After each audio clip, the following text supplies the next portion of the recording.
L'œil du typhon Nanmadol a frappé l'île de Kyushu au sud du Japon. C'est l'une des plus grosses tempêtes à n'avoir jamais touché terre au pays. L'agence météorologique japonaise a émis des avertissements de rafales et de fortes vagues comme jamais auparavant. Les préfectures de Kagoshima et de Miyazaki, dans le sud de l'île, ont subi le plus gros de la tempête de dimanche, qui a frappé certaines régions avec plus de 400 mm de pluie. Les autorités locales ont annoncé que plusieurs personnes avaient été blessés. Dimanche, les entreprises de services publics ont déclaré que près de 200 000 foyers de la région étaient sans électricité. Les trains, les vols et les traversiers ont été suspendus. Le typhon devait tourner vers le nord-est et se diriger en mer d'ici à mercredi. Dimanche, à Porto Rico, plus de 3 millions de personnes étaient privées d'électricité alors que l'ouragan Fiona frappait l'île américaine.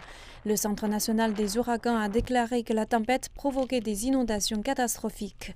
Dimanche soir, la Régie de l'énergie de Porto Rico a déclaré qu'une partie du courant avait été rétablie, mais que la reconnexion de toute l'île prendrait encore plusieurs jours. Les ports de Porto Rico ont été fermés et les vols au départ de l'aéroport principal ont été annulés. Des pluies torrentielles sont aussi prévues pour la République dominicaine alors que la tempête progresse vers le nord-ouest.